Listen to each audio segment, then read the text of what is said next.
Well, hello and welcome, Hawkeye Nation. This is HawkCast, your Iowa football, basketball, and recruiting podcast brought to you by Hawkeye Beacon and Rivals.com. I'm your lead analyst and host, Elliot Clough, at Elliot Clough on Twitter or X. I need to really change that in the outline. Joined by Ross Binder, managing editor of Hawkeye Beacon. Before we get started, folks, make sure you subscribe here on YouTube. Drop a like, drop a comment, subscribe on Apple Podcasts, Spotify, so you don't miss an episode. This an emergency episode, a few hours late, but an emergency episode nonetheless.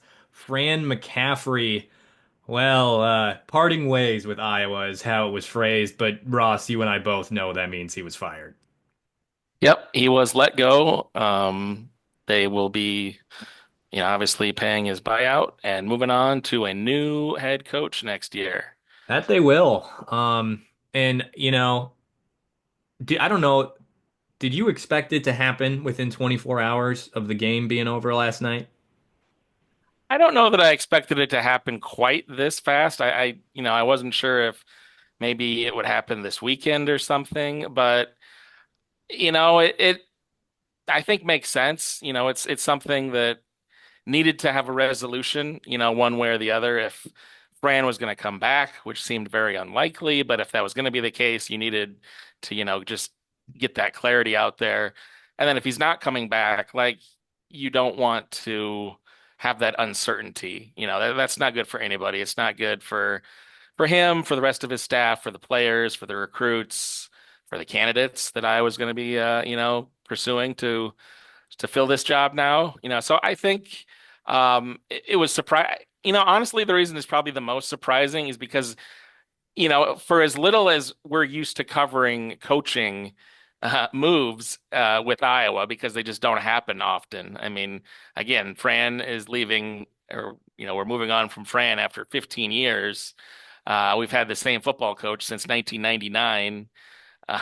They just got a new women's basketball coach last year, and she was replacing someone who had been there since 2000 as well. So, and the wrestling coach has been there since 2006, et cetera. So, like, obviously, this doesn't happen often. But I think we've been a little bit conditioned that when Iowa does make moves, they don't move quickly a lot of the time, I think is what we've seen in the past. And maybe that was less of an Iowa thing and more of a Gary Barta thing. He was the athletic director for the better part of the last 15 years until Beth Goetz took over in the last couple of years, and she is clearly operating with a different approach than Barta. And I think overall, it's an approach that everyone, especially Iowa fans, can really appreciate. I don't think the Barta approach of being very slow, deliberate if you're feeling kind,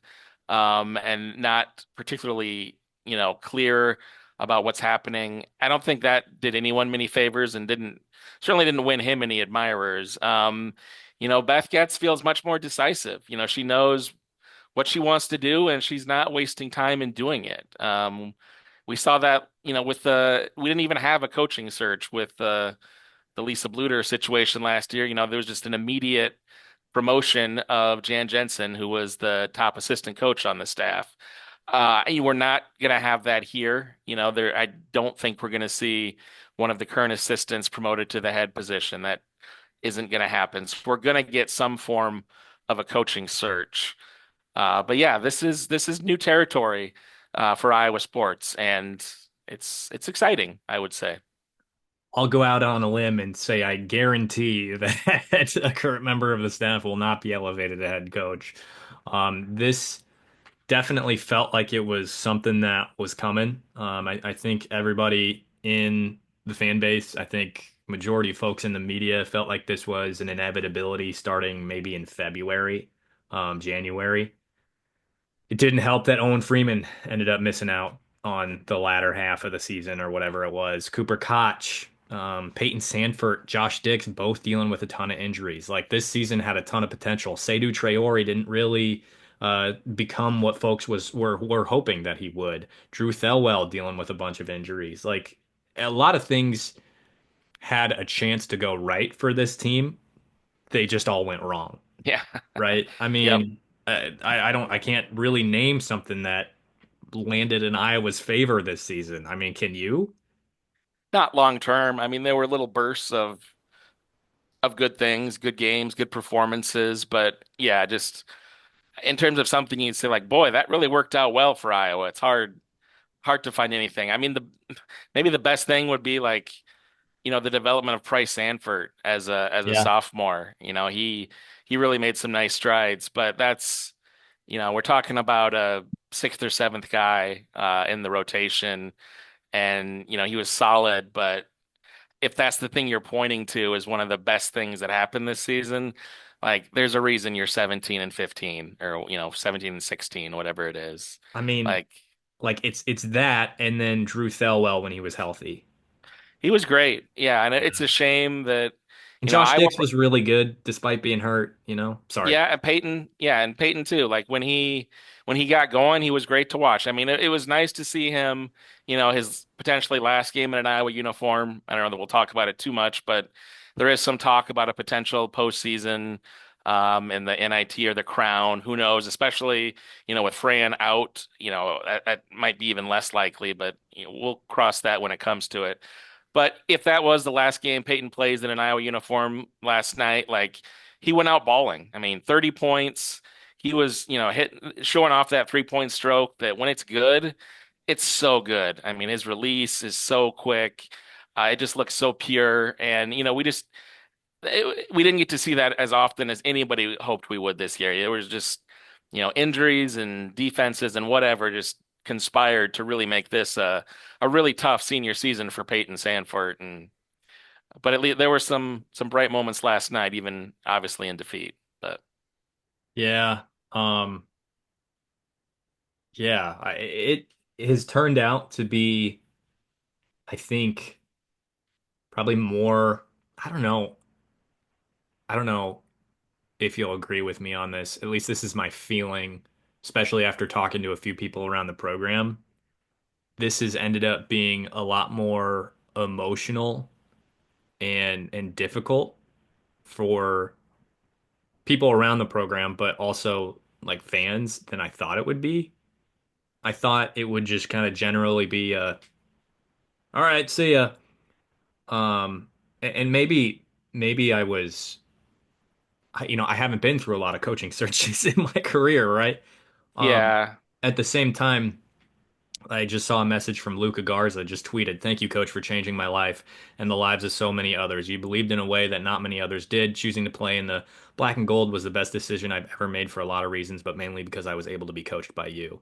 And as much as Fran could appear as abrasive, if not, um, I don't know, if not just kind of appearing like a jerk at sometimes with the media. yeah. I mean, I think there were real issues with Fran connecting with the media to the extent that is a problem and not, and also like with the fan base Right. and with the donors.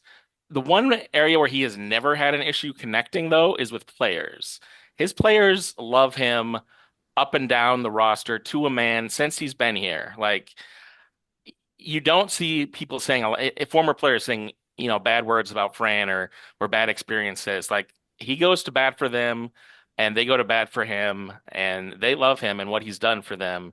So I think from that perspective, it is certainly a hard move for those guys because this is their guy and the guy who's always championed them, and now he's out. So I get that part for sure. I think. The fan base part, I think, is interesting, like you raised. And to me, I think that speaks to just, I'm sure we'll write about this more and talk about this a lot more, but and you've already mentioned this a few times in the last few weeks, but just kind of assessing Fran's tenure at Iowa, to me, it's not easy because he did a lot of good things. There were some really good wins, some really strong teams, phenomenal players that he developed. But at the other end is, attendance cratered the last couple of seasons. That not getting to the Sweet 16 is an albatross that hung around the program, for his entire tenure. Some of the struggles in the regular season, they never broke through and won a regular season Big Ten championship.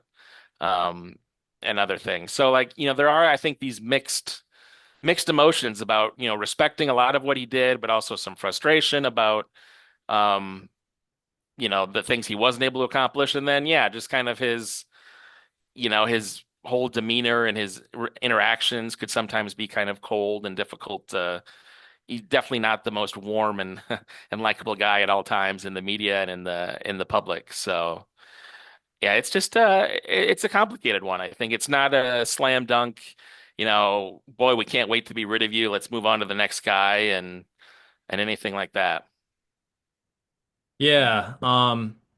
And for his staff members, for that matter. I've talked to multiple that are like, man, I would do anything for that guy.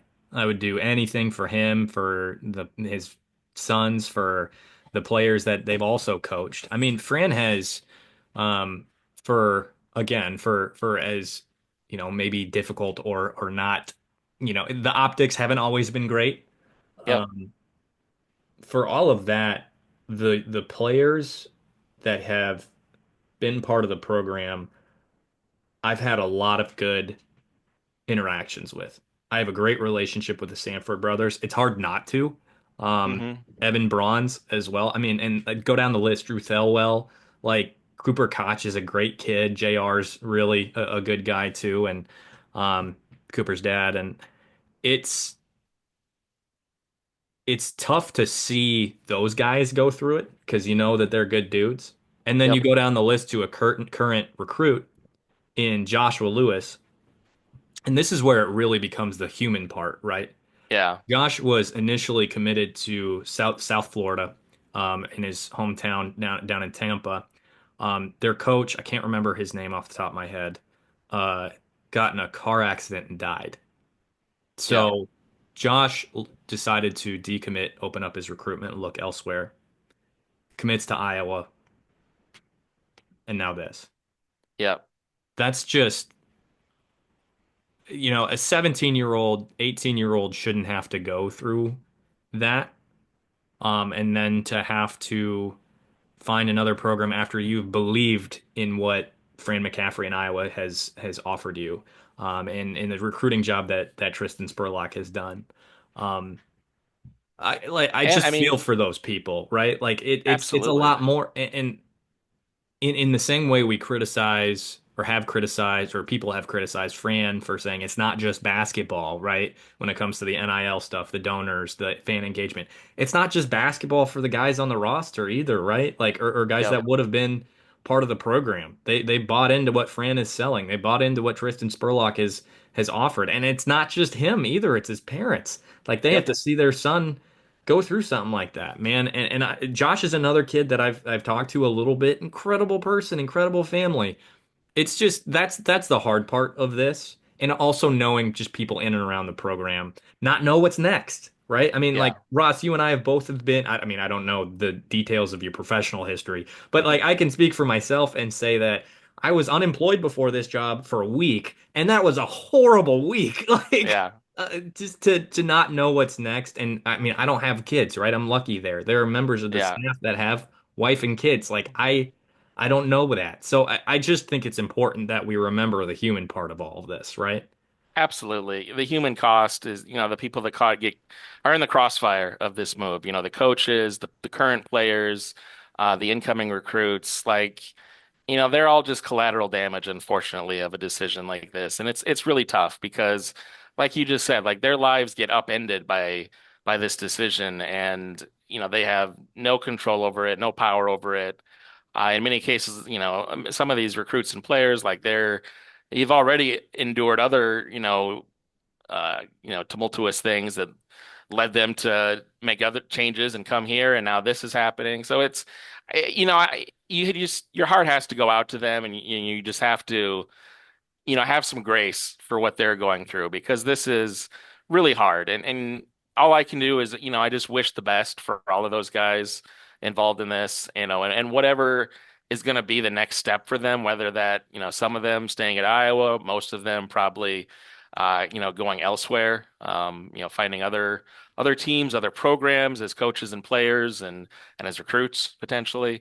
Whatever that happens to be, we just have to, I think, wish them well and hope that they're able to, find another good situation for them. Because that's all you want to see. They thought they had it here, and then now, things have happened to upset that. So that's the toughest part by far, for sure. Okay. Now, we have to talk about the potential future. You mentioned the fallout, but it's not just emotions, it's not just all of that. It's also potentially moving on from the program, potentially staying with the program. What do you do with the staff? Who is the next head coach at Iowa? I think well, there are a lot of places that we could start. Let's start at who we think will or could be. Of course, we have that article detailing six potential candidates, and it's not exhaustive, right? Like there are other candidates that we didn't include just because I didn't think they were likely. I.e., like Chris Collins is somebody who's been brought up, didn't include him in the article because how do you switch from Big Ten program to Big Ten program? That's a tough move. But I think the main two that we have to talk about are Darren DeVries and Ben McCollum, and I think it's okay for us to do that here. On a free platform. And if you want to see more and know more from us, sign up with us at iowa.rivals.com/subscribe. We've got the autofill link. We're running a major promo right now, 50% off your entire first year. We're going to cover this. We're going to have the coverage of the search from top to bottom for men's basketball as well as spring football is right around the corner. Just hired Omar Young, which we're not going to get to today, but Omar Young to be Iowa's next running backs coach. Lots of stuff going on. Stay tuned with all of it there at Hawkeye Beacon. Women's basketball NCAA tournament right around the corner. Lots of stuff. Do that today. Promo code Iowa MBB, all caps. And of course, that autofill link right at the top there on YouTube, on Apple Podcasts, Spotify. Sign up today for 50% off your whole first year. So, two obvious candidates Darren DeVries, Ben McCollum. Um, I can't be the only one who's thinking. I mean, I know I'm not the only one thinking that these are the two obvious candidates, right? Right, Ross? Absolutely. I mean, these have been the two guys that I think the Iowa fan base has been talking about the most pretty much all season, especially after I think, you mentioned things started really going sideways in February and I would say even in kind of December and January, I think the rumbling started and there was just the signs that, maybe things just aren't really going to work out and things, this might be the end. And those are definitely the two names that have garnered the most attention, both with ties to Drake as it happens. So in-state connections. DeVries was the head coach there, just went out to West Virginia this year. Had a solid year, not a great year, but they are probably going to be in the NCAA tournament this season. It looked like, looking at the bracketology, they're on the right side of the bubble, it looks like. So he had a solid year in the Big 12, which is a super tough conference. He did incredibly well at Drake, had a lot of success there. Obviously, knows the state of Iowa and the landscape around here extremely well. Would probably bring, almost certainly bring his son back with him as a player. Tucker DeVries, right? Yep. Yep. Was an Seen him live excellent, and in person. He is a high major basketball player. I will yeah, tell you he's that. an excellent player. So yeah, there's a lot going on there. Yeah, what are your thoughts on DeVries? I think DeVries probably makes the most sense. Um, earlier this year, I probably would have said, "Well, Iowa missed the boat." I don't feel that way anymore. I'm gonna have a detailed article on both DeVries and McCollum and why I see them as the top two candidates probably tomorrow, if not tonight. Um, we're gonna be writing and podcasting like mad over this next week. Ross and I are gonna be going hard, but to me, DeVries makes the most sense. Brother played here, grew up an hour-ish, Jared hour and a half. Yep, Jared DeVries, football player, football. Yep. very good. Um, grew up an hour and a half away from here, just outside Cedar Falls. Um, spent a lot of time at Creighton. I mean, it's just a lot of things. I mean, coached at Drake, which is just a few hours away. He can still be, relatively connected to the program. That's a route for Matt Gatens to stay on staff, considering he was under him at Drake. Um, to me, DeVries makes the most sense. Ben McCollum, it's just it's different. There's a mixture of, well, he won all the time at D2 level, didn't take jobs because he didn't feel like they were the right fit, what have you. Takes the Hmm. right fit at Drake, has a phenomenal year with a bunch of D2 players in a mid-major conference that has had some serious talent. Bennett Sturts, like he just did so much with so little. Like developing Bennett Sturts into being the MVC player of the year after taking him into D1 program. I mean, I was sitting when I went and watched UNI versus Drake in the McLeod Center. I was looking at both rosters. I was like, UNI has clearly the better roster. They have a coach in Ben Jacobson who's been there, done that, hasn't done it in about 10 years. But like to go in there and win, and it's like effectively a sold out arena, but most attended game since they played UNC, number one UNC at home and won in 2015. And he goes in there and Sturts reminds me of Josh Dix in a way in that he plays at his own pace, just dictates the game. Hmm. That is a really good basketball team with not a lot going for it in terms of NIL, in terms of talent. Like what he Hmm. did with so little is really impressive. And then I Yeah. look at DeVries' tenure, again, a guy that I've seen up close, guy that I've seen coach. I think he's a good coach. Two, the way he constructed the roster at Drake was he went out and got talent. He went out and got talent from the high major level. He showed his ability to recruit. He didn't really do a whole lot in the state of Iowa, which I think could be more or less, I don't know if corrected is the right word, but changed because he recruited Price at Drake. He knows Price. Obviously, he'd be bringing in his own son and Tucker. Jaden Kuhn is a guy that Matt Gatens has a really solid in with in Storm Lake. I mean, you could say the same thing about Ben McCollum regarding Jaden Kuhn because they offered him. McCollum's a native of Storm Lake, I believe. I think.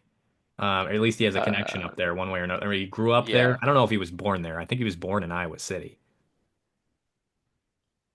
I don't know. Look it up. I know he's got connections one way or another. Um, I know that makes sense for a few other reasons that I've highlighted to our premium subscribers, and I'll reiterate here shortly.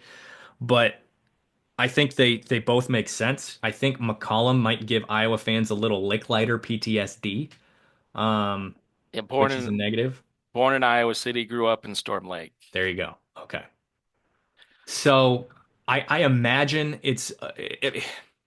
with the connections to Iowa, it makes sense for both. I think they'd both be good hires, but they'd both be different hires. McCollum may be a tough sell for the sake of Todd Licklider. And Ross, I was alive for the Todd Licklider era, but I watched enough basketball games when I was 10 or whatever it was to know that I wasn't going to be interested to watch them anymore. So, I mean, you know that era better than I do. Do you think it would be that big of a deal, or is it just like, hey man, you come in, you win, you're gonna get butts in the seats? I mean, I think style of play matters to an extent, and that certainly hurt Lickletter to some extent. But I think the other things that ended up hurting him more was, you talked about Fran's inability to connect with fans, media, donors, etc. Like honestly, compared to Licklider, like he was like Tom Izzo caliber in terms of like connecting. Like Todd Licklider was not good at making those connections, and his body language on the sideline was just really difficult, and it was just not a good situation. And that, coupled with just intense losing seasons, like they were winning like 10, 12, 13 games, and that it doesn't matter what style of play you're playing. If you're only winning 12 games, fans are going to hate it and they're not going to like you. And to me, I think that is the biggest, issue here in terms of, whether or not style, are people not going to be crazy about a slower, more methodical style of play? Maybe, but they want to see winning basketball. That's the thing that killed Fran in the end was Iowa didn't win enough games, didn't do well enough in the NCAA tournament. That's why, the attendance at Carver Hawkeye has cratered the last couple seasons. The wins just haven't been there. And if McCollum can get, win games, I don't think people are going to care that much about the style of play.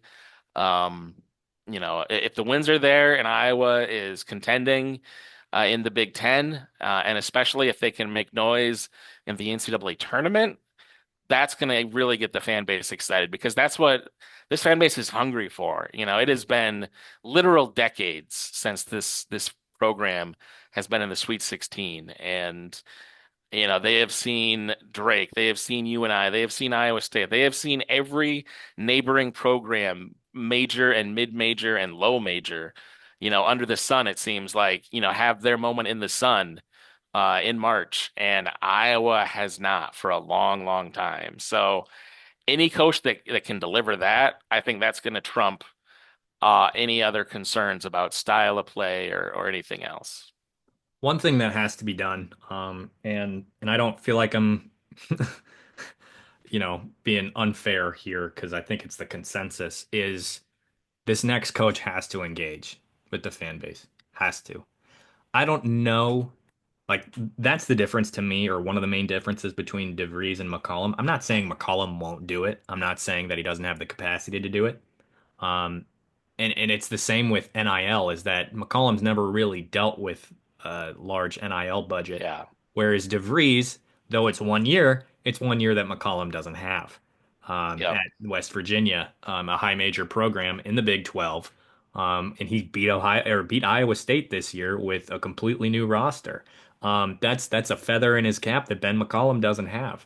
Now, I do as think a that Sorry, I was going to say, I do think that's something Iowa needs in a head coach is an effective salesman because whoever they hire is going to have to sell this program to the fan base, which is jaded at this point, and to the NIL donor base, to that swarm collective potential donors. You're going to have to sell yourself and sell this program and get people excited because especially until ultimately, hopefully, the on-court product will do a lot of the selling for you if you have success and win games, etc. But at least to start, that's going to have to come from you, and you're going to have that energy and that enthusiasm as a salesman to really get people going, I think, and that's I think got to be a consideration for Beth Goetz in this coaching search. bring some charisma to the table, some excitement. I Yep, mean, you can't get folks excited about the program and not show some excitement yourself, right? yep, I think the number one thing that applies here is outreach, is engagement, because that's one of those things that Fran wasn't good at. And like it's so much more than just coaching ball, yep. It's so much more than just uh recruiting. Um I mean, you're effectively a politician. There's a lot of shaking hands and kissing babies and glad handing and and kissing a little bit of ass for yeah, money, right? Like yeah. you got to kick your pride out the window sometimes. Yeah, they got to go. Whoever it is needs to go out on a big time charm offensive to really win over the fans and the donors, because that's what's going to at least the initial success or lack, or whether or not it succeeds is going to be determined by that. The ultimate success was going to come on what happens with the players this coach brings in and what they're able to do on the court and et cetera. But yeah, that non-court, non-basketball stuff is going to be really important, especially at the beginning of this hire, because that's going to set the tone, I think. Regarding roster structure, that is, I mean, it's going to be a completely different roster next year, no matter who you bring in, right? Like in my mind's eye, well, one, because I mean, you've got to have money. You got to have a lot more money that Iowa had this season. J.R. Koch tweeted today that they had $1.2 million as far as NIL goes, which is nothing, nothing in today's landscape. I spoke with somebody that told me how much roughly a certain player on the roster was making, and it was significantly less than he could get on the open market.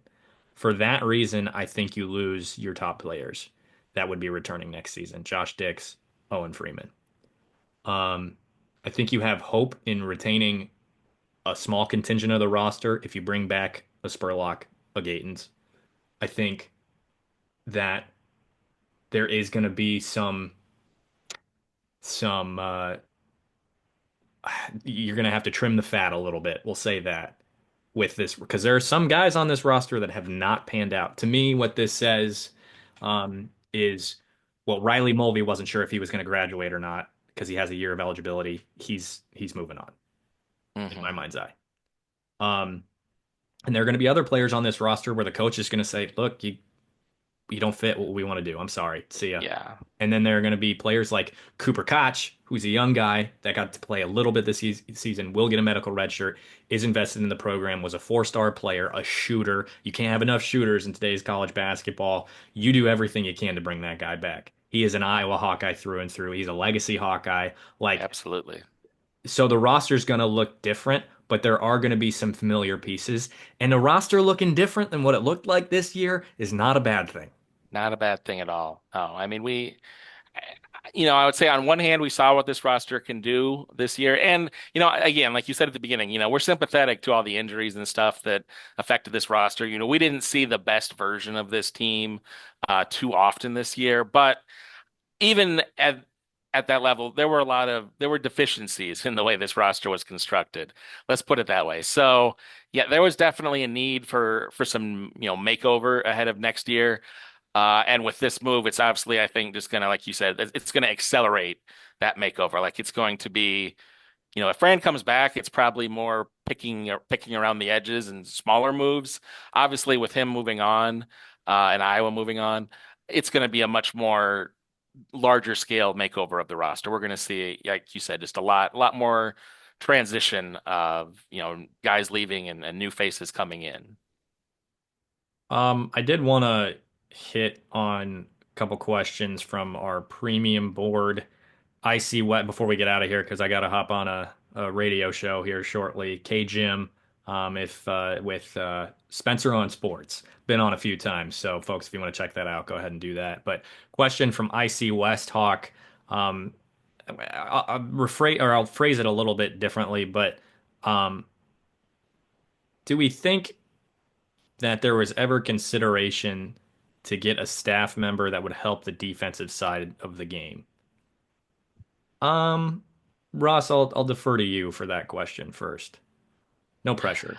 Yeah, that's a good question, but it's also probably a question that I think, fans have been asking about Fran and his staff for like 10 years. It's just there have been ample opportunities to where if you were gonna, you know, have a little makeover on the staff and, bring in like a defensive coordinator, so to speak, for basketball, like there have been plenty of chances to do that.